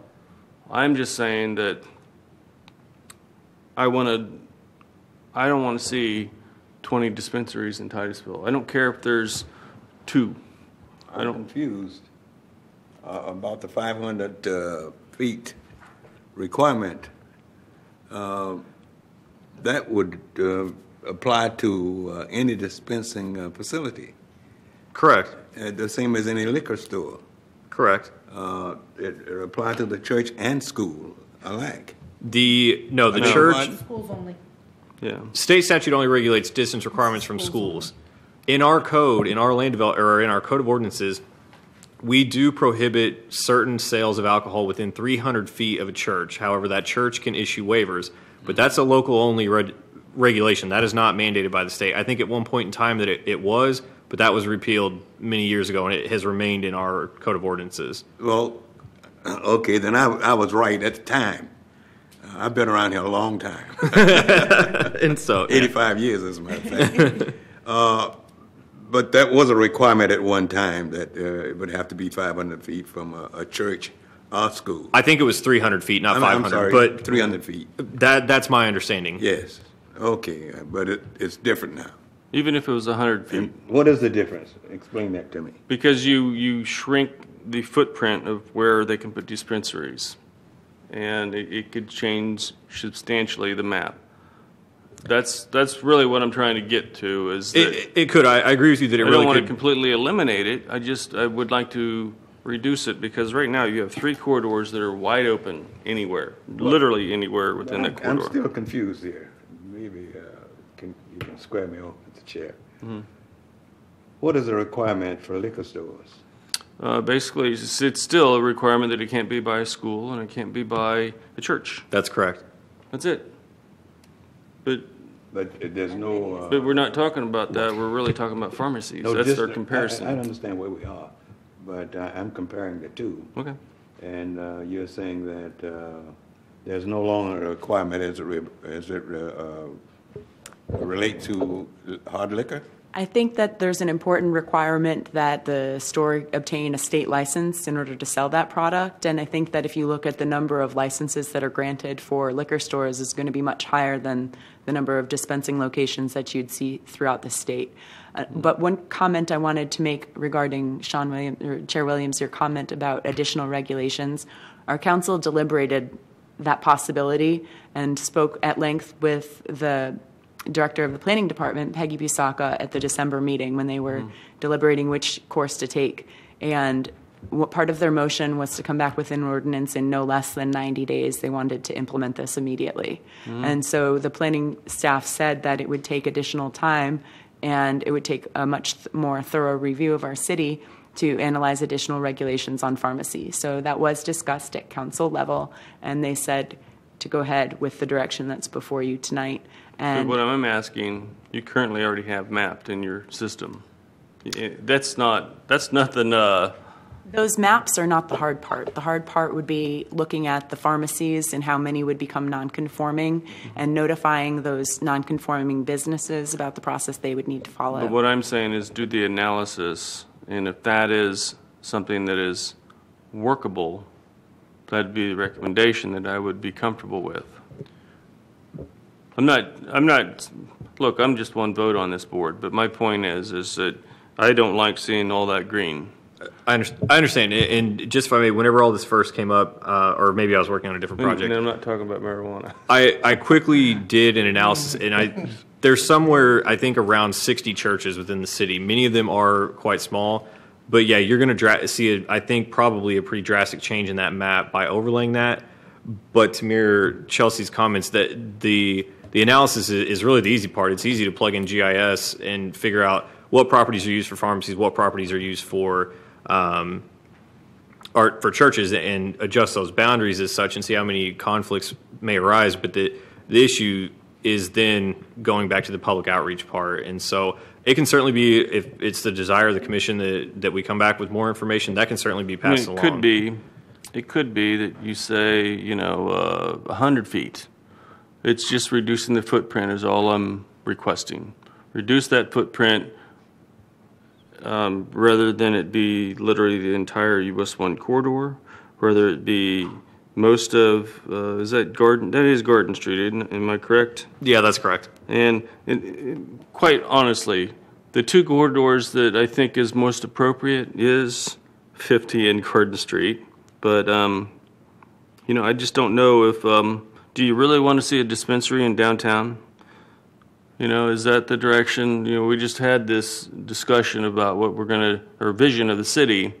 And then we have this next ordinance basically saying, hey, right now it's very possible. So I'm just saying, it would be preferable to me to reduce the footprint. I'm not opposed to having them. I just think that we should limit. That's all. And this one limitation is not enough. And until the state comes back and actually, I think it was, as I said, politically motivated. I feel like they didn't do what they were elected to do. They did, but they put a burden on each city, and I don't think that was fair. So, my thoughts, but obviously I'm not making the motion on this because I'm the chair. So, Secretary Chambers. I got one thing to say, is if this stuff is so innocent, why are we putting 500 feet between it and anything? How come you can't put it right across the street in front of the courthouse over there, whatever, that empty store or whatever? Or wherever they want to put it. I mean, if it's so innocent, it don't hurt nobody. So why is this, well, we can't put it here. We can't put it 500 feet from that. There's something wrong with that picture to me. There is something wrong with it, or you trying to keep it away from everybody. There's something not kosher. Yes, sir. What was that? Yeah. Before we do a motion, well, we still got one more. You said for a vote, right? Yeah. Okay. Let me do this real quick because we still have to. Let's open up to the public. Is there any public want to speak about this? Okay. Now let's close it to the public. Vice Chairman, you have something you want to add? Yeah, I want to make it clear that I'm all for medical marijuana. I really am for it. I see the need for it. There are people out there who need to use it. I get it. But on the other hand, this is a very convoluted process we're going through here. And I feel like there are a lot of politics involved in this at the state level. And I would like, I don't ever suspect that they'll straighten that out, quite frankly, because there's too much money involved. But I'd like to know from staff, if someone needs medical marijuana now and the doctor issues a prescription for it, how does that patient obtain it here in the city of Titusville? As Chelsea mentioned earlier, there are delivery services that can facilitate the delivery and reception of that product by the patient. So it is possible. Or they can drive to Orlando. Or what?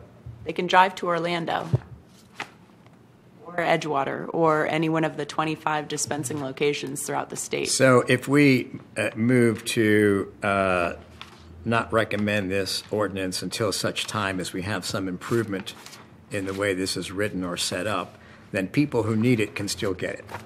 It's just a matter of a little longer lead time, perhaps, if the doctor recommends that they take medical marijuana. It is available to them. Okay. So with that in mind, I certainly would not want to deny anybody who is helped by this not to be able to have it available to them. However, this process, as I said, to me is very convoluted, and I would like very much for some more time to pass and see if sometime in the not-too-distant future that it becomes a drug like any other drug that can be issued by a pharmacy and go through the normal process instead of us having to do a dance around having these dispensaries within so many feet of a church or a school, whatever it happens to be. But anyway, thank you. Okay. So would somebody like to make a motion on this item? And I make a motion that we do not recommend approval of this ordinance. I'll second that. Okay. Can we do a roll call on that? Member Baker? Okay, before I answer, I want to make sure which way, if I say yes or no, yes would be in favor. The motion is to deny. A yes vote would be voting down this ordinance. Okay, thank you. Yes. Vice Chairman Shavir? Yes. Member Ritchie? No. Secretary Chambers? No. Well, Wait, you want to reconsider that? No, You're wait the a one that made minute, the wait a motions. minute. I made the motion that we do not recommend approval of this ordinance. Then you say yes. And I heard somebody say something about, okay, in the motion that I made, I'm going to say yes. Okay. Dr. Faison? Better. Let's keep this thing Got me all squared away now. confused. Quite confusing. Where are we? I'm sorry. I got you. Yes means denying the ordinance. No. Okay. Member Noel Copeland. No. Chairman Williams. No. So the motion fails.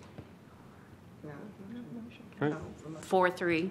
I would like to place a motion on the floor that we would approve the ordinance as presented here. I second. Okay. So we'll go with Call the vote. Dr. Faison. Yes. Secretary Chambers. No. Vice Chairman Shavir. No. Member Baker. No. Member Noel Copeland. Yes. Member Ritchie. Yes. Chairman Williams. yes. Okay. Motion passes. Motion passes. Yes, sir. Good. Good conversation, right? Got it. So, like I said, you know, it would think about some of the things that was discussed. I mean, it may be some options that you can present to them. Okay, Please- last item. Please You're- don't you're pick the your star. things up just yet. I promise I'll be fast if you stay with me. I've gathered some materials for you guys. You have one item that's included in your agenda packet, but I didn't give you the slideshow because I wanted you to pay attention, take notes, and ask questions. So I've given you a handout so you can write your notes, write on it, and take it home with you, and then write down your questions to ask me later so I can get right through this for everyone. So some of these slides will look familiar because you have seen them before in the past if you've been on this board while I've given this presentation. I've added some new slides so it's not completely boring for those of you that do remember all of it from the past. The Government in the Sunshine Law governs all of the boards and commissions here in the city of Titusville and throughout the state. It applies to all elected and appointed government bodies in the state of Florida. You can look up the Sunshine Law under Florida Statute Section 286.011. Florida statutes are very important, so I appreciate you looking at them and reading them and asking me questions if you don't understand them. So all conversations related to anything that may come before you for a vote must be done in public at this public meeting where notice is provided and minutes are kept. Thank you, Lori, for doing your wonderful job for us at every meeting that we get together with. Government in the Sunshine Act. Okay, so the meetings of yours must be open, which means that we can have public come and attend and listen and participate. That public comment section of your meeting is very important, and I thank the chair for remembering to invite anyone up to come and speak with you all every time that there is someone here. Reasonable notice is that agenda that's posted. It's online. If you ever lose your packet, you can go online to the City of Titusville website and find the agenda for your commission or any other board and commission that you want to find out what's going on with. The minutes are also posted online and can be provided upon request to any member of the public who asks for them. That's why we keep them. There's a couple of different methods of communication under the Government in the Sunshine Act that tells you what methods of communication are covered and protected. So any written correspondence, that's the obvious one. Telephone conversations. If you're talking about any content that's related to official business, that'll be governed by the Sunshine Law. So those written materials don't fall within the Public Records Law, or those oral communications don't fall within the Public Records Law, but they do fall under Sunshine, which means you have to follow this law, and if you violate it, you may be found violating state law, and you don't want to be in that position. So you can't call up each other and talk about this board, your items that are coming up before you on the phone. That's not allowed. That's what telephone conversation refers to, when you all are talking to each other outside of a public meeting. The third example of a communication that's covered is using non-members as liaisons or as a conduit. That means you can't call up a staff member and say that you think something that should be conveyed to another board member, or you can't tell your friend who's completely unrelated to any city business something and tell her to go tell another board member your message. That's what a conduit is. Or using Trevor, the liaison, to convey something to other people. You can't do that. That's prohibited. And then This other last one, inaudible discussion, I want to go into greater detail on. Inaudible discussion could be a lot of different things, but the one thing that I see very frequently that I need to get you guys back in line on is side conversations up on the dais. I don't like to see someone turning to the person next to them and whispering anything because I don't know what you're saying. The entire purpose of the Sunshine Law is to keep it open to the public. And if you're having a sidebar or a side conversation with each other and nobody else knows what you're talking about, it looks very suspicious. So please keep that in mind. If you have a question about something, ask the chair for a moment for clarification. Put your microphone on and get your voice on it so that everyone knows what your question is. And if you have a question about something that was just said, there's a good chance that someone else has that same question. And asking it will only help everyone up there listening, and it will slow us down and make sure we're on your level. So a violation of the Sunshine Law may occur if during a recess, that's another opportunity for you to have inaudible discussions. Board members discuss issues before the board in a manner that's not generally audible to the public attending to the meeting. Discussions of public business, which are audible only to a select few who are at the table with the board members, may violate the openness requirement of the law. Does anyone have any question about this slide? I'd remind about when we do take breaks, about when we go out here, I watch people try to talk to members. So that's why, although I'm not a big break person, that's part of the reason why I don't like taking breaks, because when we do have, and the only time we take breaks is when we have a lot of people here. That happens a lot, I think. I've perceived that. Yeah, so that's why I added this slide. It's very important to me that you guys take note of it, and I'll move on to the next one. This one's, sorry? Go ahead. We take a break and you're out in the hallway and you'll have somebody come up and try to talk to you about the previous Anything conversations. on the agenda. Before we've actually taken a vote on something. And then there's also the issue of actually until council takes an action on something, because it may, until they take action, it may come back before this board. And that's why it's better not to speak to the public. That's correct. Look at nay? No. So even after you voted on an item, and then the members of the public who were here on an item that was, maybe had a large crowd, then we take a break. It's important to not continue that discussion on that item that was just ended, because the members of the public were there to hear what you had to say. And if there's more that you have to say that they didn't hear, that may impact your decision on any matter. That's important that you don't do that, especially for quasi-judicial proceedings. And I'll get into that in a moment. But I like to keep you guys to corral your conversations to when you're in a public meeting, and then to stop that conversation once that item is over. So a new slide that I have here is government in the sunshine on Facebook, because social media is, always growing. I'm sure a lot of you are on it. This slide applies to more than just Facebook. It applies to any form of social media. I know Nextdoor is a social app where you talk to your community. Anything where you're talking to others about something that may come before you has a potential for a violation of the Sunshine Law. You may not exchange or have a discussion of any matter that foreseeably will come before you for official action. Any material that's placed on the city's Facebook page would presumably be in furtherance of public business and would be subject to disclosure under our public records law. And then the third bullet, material placed on the Facebook page of a friend of a public entity may also be subject to Florida Statutes Chapter 119 if the information was made or received in connection with the transaction of official business by or on behalf of the public agency. So those are different ways that you can interact on social media that would create public records requirements, but also could possibly violate the Sunshine Law. Does anyone have any questions on social media?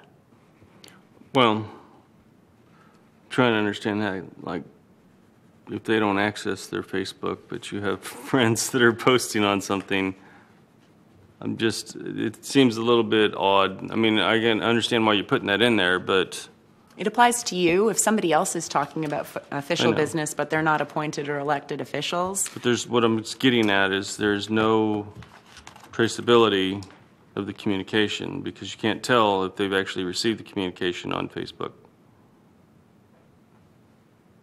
If you don't know that you've received something, then you wouldn't be able to produce it or comment on it or acknowledge it. Well, I mean, obviously you can't comment on it, but my point is, well, it doesn't matter. I understand your point. Are you but saying somebody could post something on your wall and you don't know it's there? because you don't sign in? I mean, I may not sign into mine for a long, long time. Well, then it's a one-way communication until you read it or receive it. And until you know of that communication, then it doesn't exist to you. Exactly, but my point is that, so when it does, and you acknowledge it, you have to basically file a disclosure, and that's... If you're aware of it. If you're not aware of not- something and you haven't read anything, then there's nothing for you to disclose.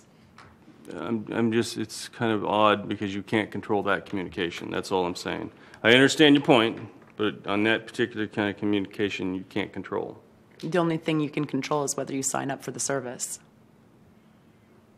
Facebook. And there are ways to preclude Yeah, people from right. posting on your wall. Yeah. There's a way to say nobody can post on my wall except me. I mean, there are ways to do that. But I had a question, like if it says things that may come up. I mean, presumably anything could potentially come up. Land use related. So somebody says something about, hey, what's going on with that building on US 1 that was supposed to be a Greek restaurant, and now half the building's torn down. So that would, if it's something that's related to official business, part of this slide talks about public records, and if something talks about official records, then it's going to be required to be disclosed if someone makes a public records request about any correspondence you may have received relating to something relating to official business. If that person asks you to respond to them and engage them in a communication, that's when you may be entering into the territory of talking about something that may come before you. Somebody may... So if you read something like that on... You can read... what's happening in Titusville or whatever, the point here is don't comment. Correct. May I ask a question here? I'm trying, Mike, get that window open. I know where we sit. And then I have a city council, a member there. How does that differ from where we sit? Your restriction is within this group. You may talk to council members, city council members and other boards and other groups. No, let me back up. I understand that. I understand where we are. Our question is, I'm trying to liken us to the city council. A person in the community who goes to a representative of the council with a question relating to an item in the community. I often have folk come up and ask that question because they know I serve on the Planning and Zoning Board. And you're saying that we should not address a question that come before us? And that. I'm not saying that you shouldn't address questions. This slide, I wasn't very clear when I introduced it, talks about public records under Chapter 119 of Florida statutes, which says that any time you talk about anything related to official business, then it would be required to be produced. And the public records law complements the Sunshine Law because it shows that whenever there's these documents or correspondence related to the work that you do, that it needs to be produced. And that's part of the transparency of government in the Sunshine. Not the same as the rules that you follow regarding your communications with each other.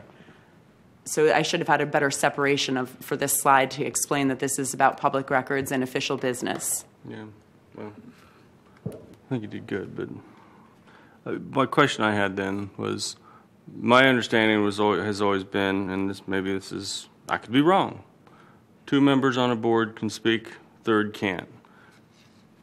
Only at a public meeting. I mean, I've heard this for years and years. Say that again, Chair. My understanding is that 2 members can speak, although I know it can't be like, hey, how are you going to vote? How are you going to vote? I'm just saying that, well, I guess maybe another thing is council. Council goes to a place, 2 members of council are in the same restaurant. A third goes, this has been my understanding, maybe I'm wrong, then somebody's got to leave. Anytime 2 or more members of a given body are together, then public notice must be given if they're going to talk about anything that may come before them as a group. 2 or more. So they go to an event. anytime two members of council get together at a public meeting or at a public event that's not a meeting, it must be noticed. So the city clerk has the obligation to notice that there's. To put a disclosure out. Correct. That 3 members of council, 2 members of council were together. Mm-hmm. And then when they're meeting. In the same vicinity. At the same event. And at that time, they're still required to abstain from communications about agenda items that may come before them. But I'm just, okay. Because my understanding on the third party, and this is where this comes in, was that what had happened was that, and this was not too long ago, was somebody in Orlando got convicted of this, I thought, was that they were using a liaison to communicate between each other. Well, it doesn't matter. I understand your point. Got it. So, Vice Chairman, you have a question? Chelsea, you said an event, but you meant any time. Is that correct? That Yes. 2 people get together, not just an event. It could be anywhere, yeah. Okay, just want to. You just can't But an speak example that P&Z. So, for example, the Historic Preservation Board had an event that they hosted, and they invited council members to attend. And we knew that 2 council members were going to be there. And in order to let the public know that there were 2 council members that were going to be in the same room or at the same event, we noticed it because we knew in advance that that was going to happen. So what was your action on that? What did you do? How did you document it? In advance, we publicly notice that there's going to be 2, that's the message that's posted. Just so you're aware, public, there's going to be an event on October 26th at the Historic Preservation Board is hosting, and 2 or more council members may be present. That's a statutory requirement that we follow. All right, so if we were to do the same thing, are we under that same obligation? I believe so. We did that. We never do that. Well, we did that with the public workshops for the visioning exercise. We did the same disclaimer on every one of Yes, our I know mail that, outs. So I'm just saying, like, we have the volunteer dinner. That's publicly noticed. We have, like, I remember opening at the bridge. And the clerk's office is very diligent about making sure that all of those events are noticed. That any time that there's a public gathering where we invite all of the council members, we'll notice that there's an opportunity for them to get together. I'm just saying, I don't see. I mean, I would expect then that the potential for all the boards. I just wonder if the reason it sounds to me like overkill. It's so broad, but that's why I'm giving you this training, because it's important. The discussion that's important to restrict yourselves from is about these planning and land use decisions. You can talk about your children, you can talk about the weather, you can talk about other things going on outside of the public meeting, but if you want to talk about the things you're going to vote on, you have to notice it. And so that's the first intro slides that I gave you. It's very important, and that's why we take all of these precautionary steps. Right. And then if you run into a scenario where something has happened where you need to disclose your conversations, I'm going to get into that under the quasi-judicial slides. All right. Yeah. Okay. Dr. Faison? No, I'm not. Okay. All right. And maybe that's because when you get to that, my understanding is the disclosures, we fill out a form, we say, I've had this, it's influenced or not influenced, and okay. I'm moving away from social media so we can get on to the next one. There's not too much more to get through here besides the quasi-judicial stuff, which will take a minute.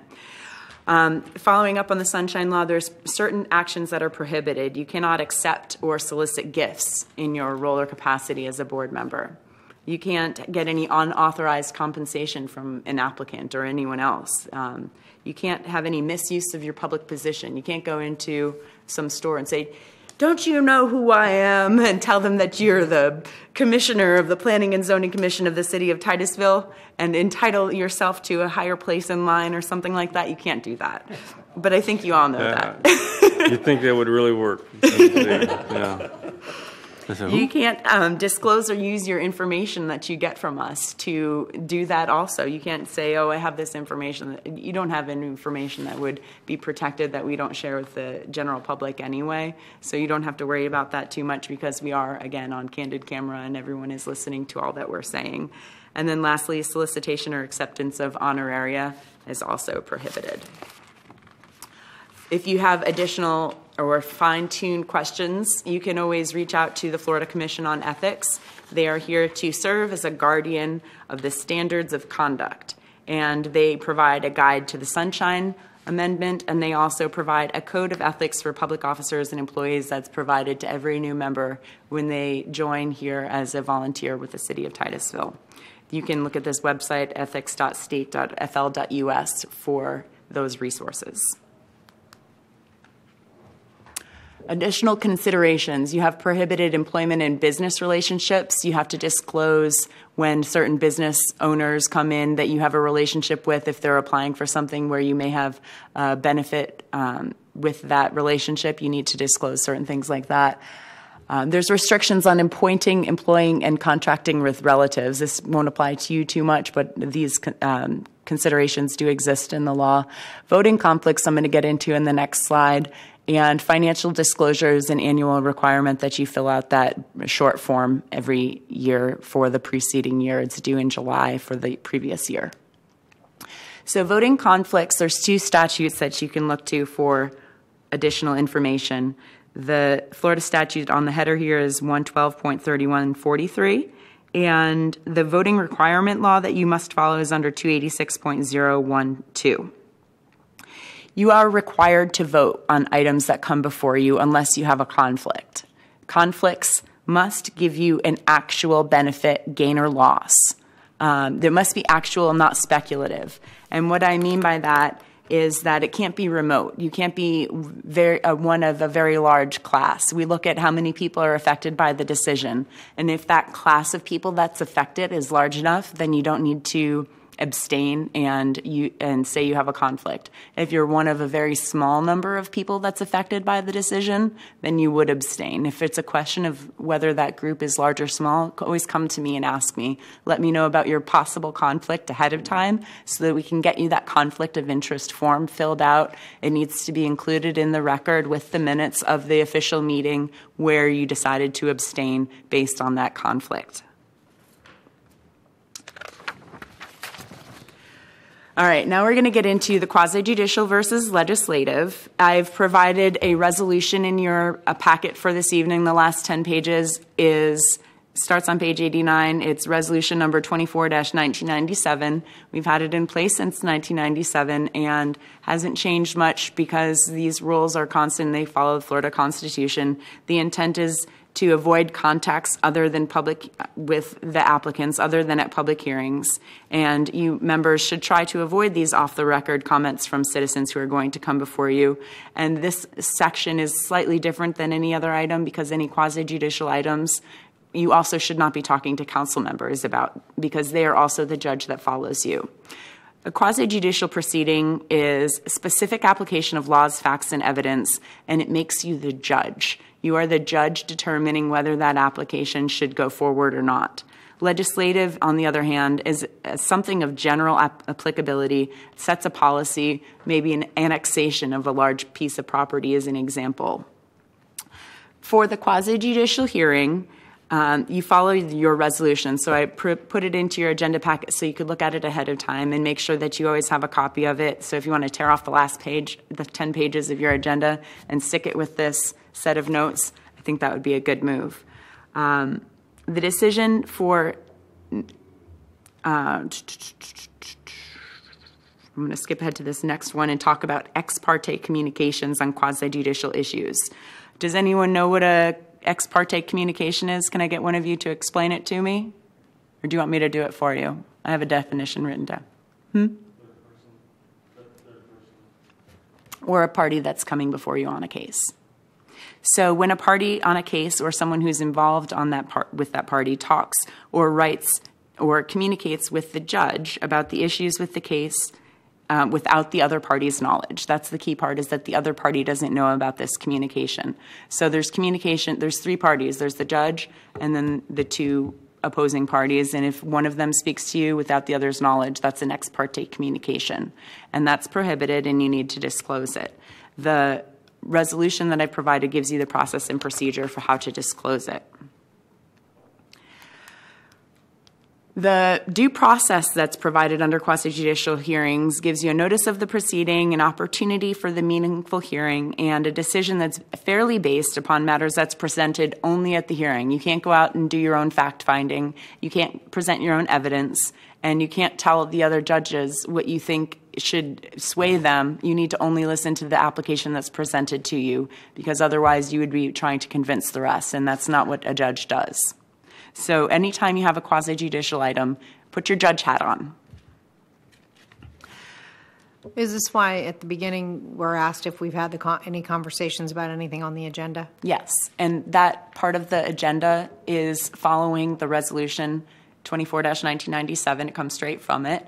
That procedure to disclose what happened will cure any ex parte communication. So if I see something on the agenda and I go drive around and look at the property and whatever, then I would say I did that. Yes. And then that resolves It resolves it, but you're encouraged not to. You're not encouraged to go and do your own investigation, because then you're going out and trying to obtain an opinion beforehand, where the others wouldn't independently go out and do an investigation. So you have a different set of opinions, and that's why you disclose it. So you're not encouraged to go and investigate the matter on your own. Okay. Question. Sometimes when something comes up, okay, in reference to, say, a property, and you're not familiar with the property. In other words, you read your agenda and this particular thing is coming up. Sometimes I thought, well, I should drive by there, at least look at it, because I have no clue. I'm not sure what I'm reading. That's okay to do. Is that I believe correct? that is okay. I think that's different from getting out of your car and exploring and investigating that particular parcel, which you wouldn't otherwise do. I think that most of the board members are pretty familiar with most of the properties throughout the city. And if you're not familiar with where something is, then it would be appropriate to go and see where it is and the general neighborhood and vicinity, so that you could understand where something is that you're talking about. But going too far into the investigation, spending a lot of time beyond what you already know about your city, I think that would be going beyond the quasi-judicial proceeding, and you would have to disclose what you've done. I know that we're not supposed to go visit properties, but so you go to Google Maps and you look at everything. And I'm talking about this because a lot of times we're looking at compatibility that should be acceptable, right? Okay.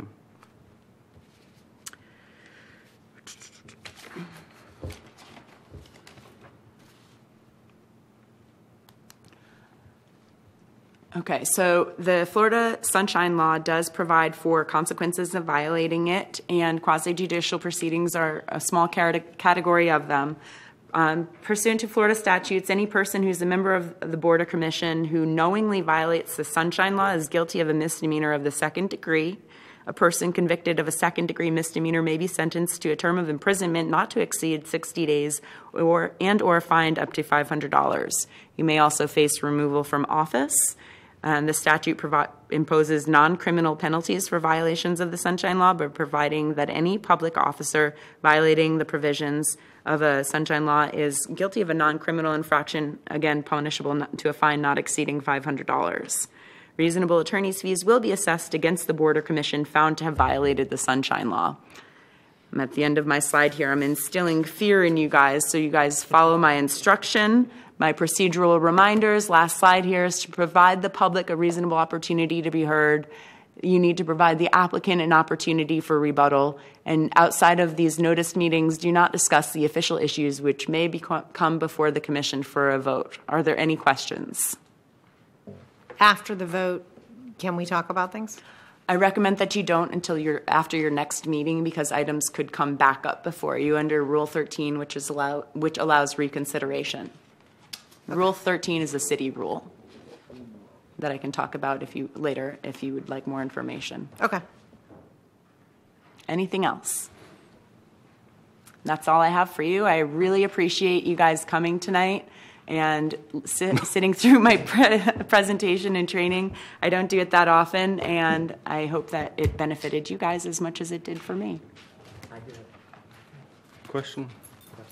If you have a situation, and this has come up, where someone is familiar with a project that's going on, and they start asking you questions, and, certainly we would know more than what they would know. Are we supposed to cut off that conversation, or do you let them know what's been discussed publicly? about an issue as opposed to not saying anything at all. Is your microphone on? Yeah, I turned it off for a second. So if you are being approached by someone who has more information than you on a quasi-judicial item, my recommendation is to tell them that you do not want to continue the conversation. For legislative items, if it's not a board member, by all means, learn what you want to, but it's not the same. And I would encourage you to disclose things to the rest of your commission if you think that it will let them know if you formed an opinion on something prior to the meeting that may also influence their decisions. You could share that information prior to the item being discussed. One of the reasons that you share your information you learned beforehand is so that the people in the audience can address what you may have disclosed. And if you disclose whatever it is that you learned, then there's an opportunity for that discussion to respond to it. Okay. Any other questions? We have been thoroughly educated. All right, so let's go to reports. Member Hare, anything you'd like to report from the school board? Hear from Mr. Lindman today, so no. Okay, thank you. Member Noel Copeland. Nothing to report. Dr. Faison. It took about 45 minutes. You have that kind of time. Well, I do. Please continue. I don't have anything. Vice Chairman Shavir. No report. Secretary Chambers. I got a email from the Affordable Housing Board. The meetings start in April. Good. So they gave me a schedule for April. I May. believe Brad was coordinating that, but that's my understanding that they will start up again here in the near future. Yep, he got one too. So that. Good. How many meetings a year do you guys actually have? It all depends on what comes up there. They sometimes cancel. Yeah, and I think it's also, isn't it like every other year they meet or something like that? I haven't had many since I've been here, so that's why I'm really not all that familiar. I'm asking that because you've been on that board forever, but I never hear that you have a meeting. Yeah, we didn't have one for a whole year, right? Yeah. It's been a while. So now, if I get this message and the schedule for April, May, and June. Good. Glad to hear that. Member Baker. I actually do have something I'd like to find out about. And it's interesting that we're talking about these things today. On page 47 of our packet, it has come to my attention that there is a dead tree next to the property that it's actually on the parking lot that the city owns, that has been hanging over those sites, the parking sites there. And I won't park there any longer because at any moment it can come down, and I don't want my car to be crushed. When we have the street events and they have people in those parking lots and they set things up, to me this seems like a major liability for the city of Titusville. And if you see on page 47, number 71, you see that there's 2 dead trees in the picture right there. These have been here a long time. Oh, you're talking about in the Julia Street parking lot? Yes, I am. I'm sorry. Yes, this right here. Mm-hmm. No, I found it now. Thank you. And here's proof of what I'm telling you. Right, okay. Here in somebody else's work. Okay. And I want to connect this to something else also. The Pritchard House is a wonderful, wonderful asset for the city of Titusville. And the city has taken over the responsibility, and they are responsible for the landscaping in the maintenance of the landscaping at the house. And since that has happened, things have not gone well. When you drive by now, a year ago, things were pretty in green. Now when you drive by, things are brown. And when we're talking about trying to make sure the downtown area looks nice and all of this, you have our Welcome Center sitting right there. And it doesn't look nice. Things haven't been fixed from the hurricanes. It's just kind of something needs to be done, and it needs to be addressed and really looked into. What really concerns me about these trees is they didn't just die. Somebody cut the roots on them. This was intentional. And I don't know if it was, I don't know who it was. I don't know if it was somebody when they were building it. I don't know the Welcome Center I'm talking about. I don't know if it was maintenance issues. I have no idea. But it was intentionally done, and they've just been standing there. And so it is a major liability for the city. I wouldn't want the city to incur a bunch of bills because a tree fell on a car or worse, on a person, which is likely at this point. So I'll be happy to pass that along to, we have a planner that specializes in, basically just focuses on downtown. I can have him coordinate with Public Works and see what the issues are there and either get it in their work log or get some information back to you about what's going on. that would be wonderful. Sure. Thank you.